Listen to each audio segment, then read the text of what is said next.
Hola amigos, seguimos en Yoga Inbaot. Seguimos con Fran para que nos hable un poco más sobre el proceso del perdón, ¿no? Cómo lo podemos identificar, cuál es el camino para liberarnos de esa mochila tan pesada. ¿Nos explicas un poco, Fran? El proceso del perdón para liberarnos de todas esas de todas esas tensiones. Ya, mira, en este proceso de perdón siempre hay que tener en cuenta, digamos, desde la perspectiva que yo manejo, que es psicología o terapia. Entonces, en la psicoterapia no es un concepto, digamos, muy antiguo, sino es un concepto, digamos, relativamente nuevo. Estamos hablando de años 70 u 80, pero la psicología tiene mucho más tiempo. Entonces, dentro de esa perspectiva, se ha tratado de analizar o disgregar, digamos, este acto que ya tiene desde la esencia misma del hombre, que es, oye, me hiciste daño, y cómo supero ese daño que me hiciste, ¿no? Pidiendo perdón, haciendo ciertas acciones, etcétera. Entonces, dentro de este proceso terapéutico parte de un paso inicial. El primer paso es el análisis, es decir, ¿qué me ha pasado? ¿O qué me han hecho? ¿O qué estoy viviendo?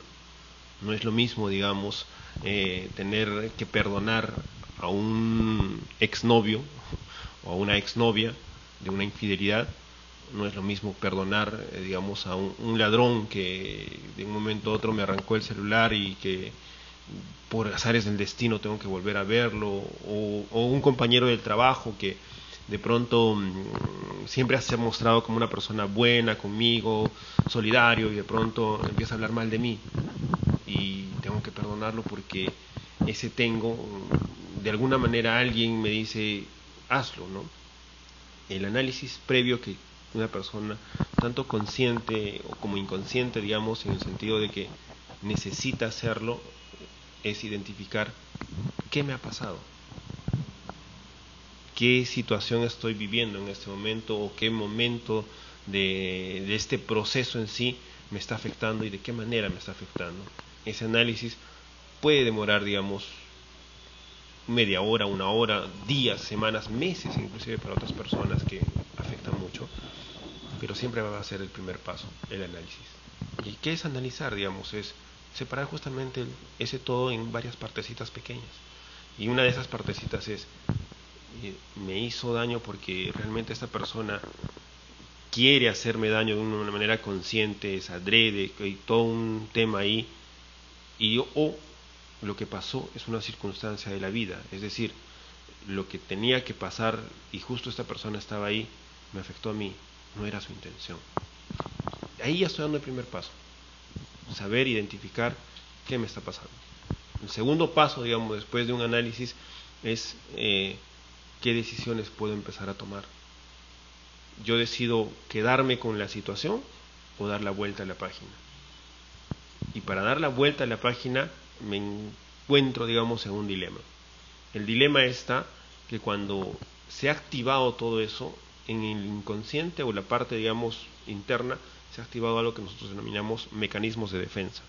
Los mecanismos de defensa son las partes que nos hacen cuidarnos o protegernos. Y una de las cosas que nosotros utilizamos para protegernos es que si alguien me hizo daño, yo también quiero hacerlo. Respondo. A veces con la misma magnitud, a veces con el doble de fuerza, pero quiero que sufra o por lo menos experimente lo mismo que yo sentí. Y solo así me puedo sentir tranquilo aparentemente. Pero esa tranquilidad solamente es momentánea. Lo cierto está que eso no te va a liberar. ¿Por qué? Porque cuando alguien te hace daño, una metáfora también muy bonita acerca de ello es como que te ha introducido un anzuelo y ha atravesado tu cuerpo. Entonces, como esa parte negativa tuya está ahí, con el anzuelo que te ha hecho daño, te ha ingresado, te ha atravesado, tú quieres agarrar el mismo anzuelo para que otra persona sienta lo mismo y también perforar. Entonces, ¿qué pasa si tú haces eso con otra persona? ¿Quién se queda en el medio? ¿Tú? Exacto. Si tú quieres ahora salir de ese dolor, ¿qué tienes que hacer?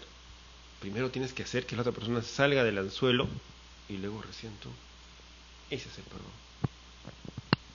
Porque cuando nosotros trabajamos solamente la parte de decirle hay que responder con lo mismo, la venganza, digamos, solamente estamos haciendo que la persona sienta el dolor, pero nosotros estamos atravesados ahí en el medio.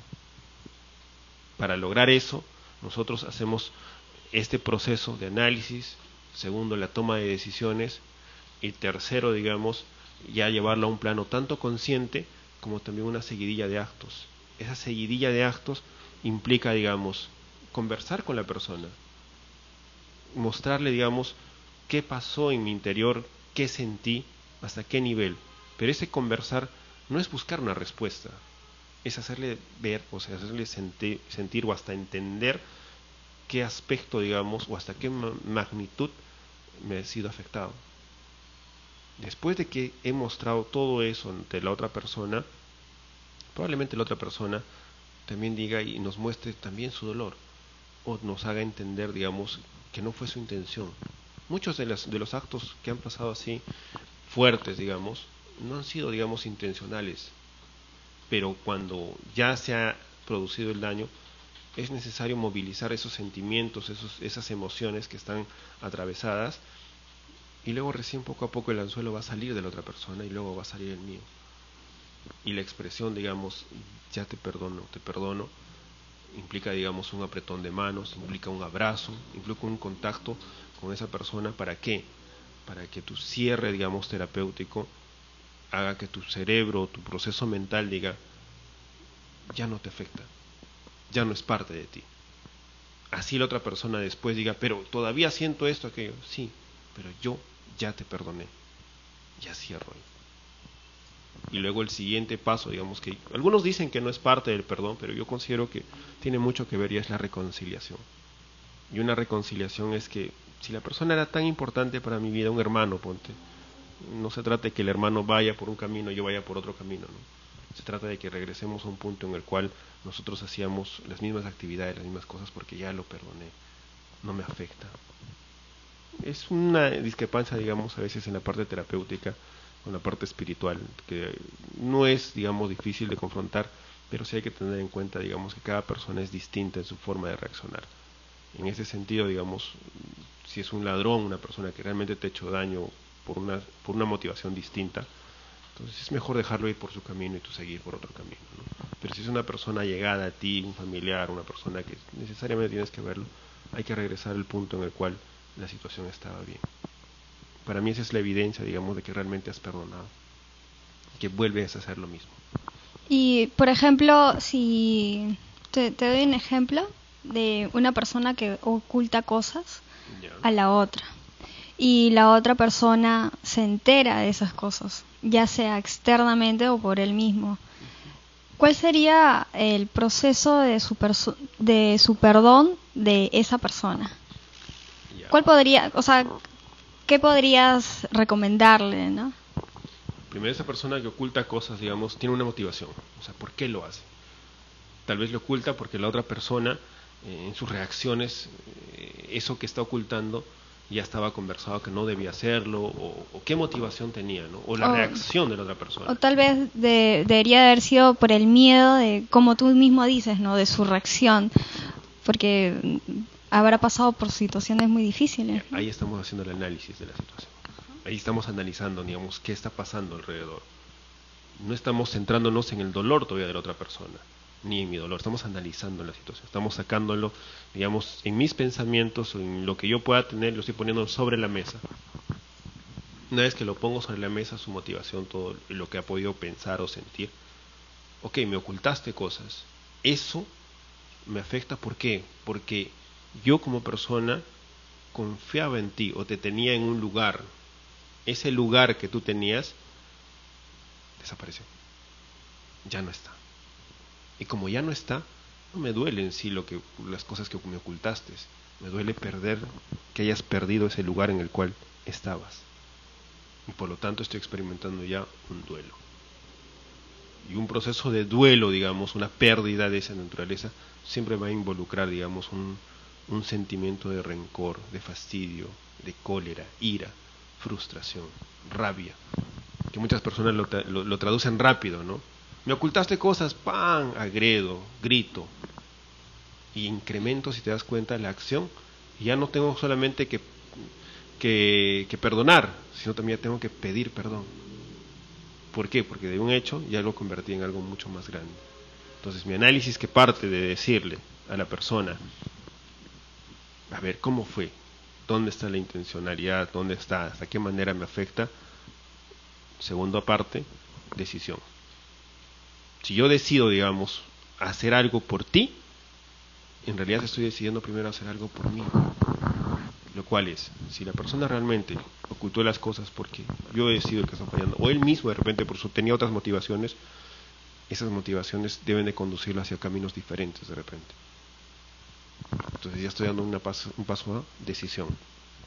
Tercer paso, digamos, ya de la decisión será, pues, digamos, afrontar ya cómo va a ser mi nueva vida, ¿no? Ya lo perdoné, nuevamente estamos juntos, pero todavía recuerdo. Perdonar no es olvidar, por si acaso. O sea, el olvido es algo que nosotros no vamos a poder manejar o decir, hoy día olvido tal cosa. No, el olvido es un recurso innato que se va a ir dando gradualmente a nosotros a medida que nosotros presentamos nuevos estímulos. Mientras nosotros tenemos mayores estímulos, hay cosas que vamos a ir dejando cada vez más oculto en el baúl de los recuerdos.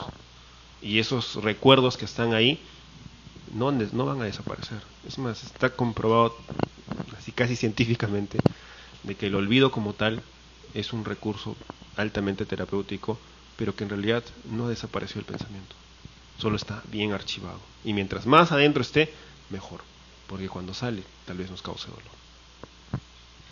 Y ese olvido produce los motivos, ¿no? Para sacarlo, eso de la mente. Claro, porque el olvido es nuestra mejor herramienta que tenemos para superar el dolor.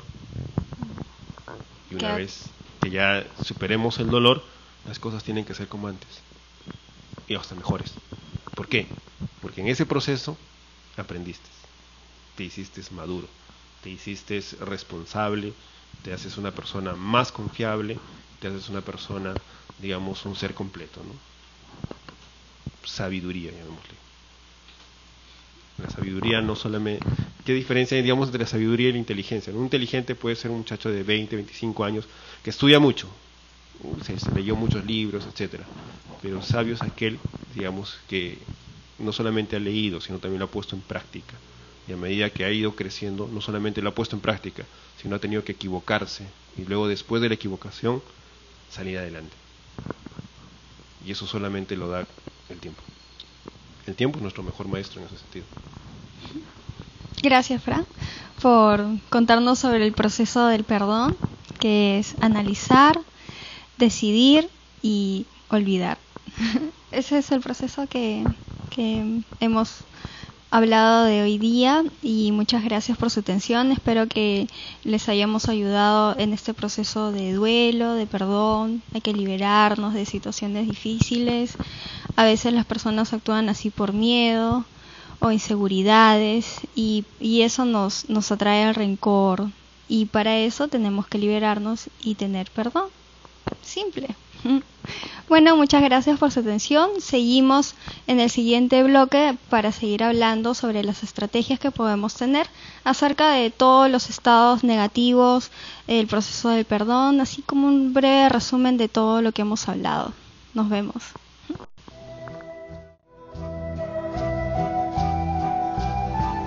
Holística TV, un canal espiritual, humanista e integral del Perú para todo el mundo.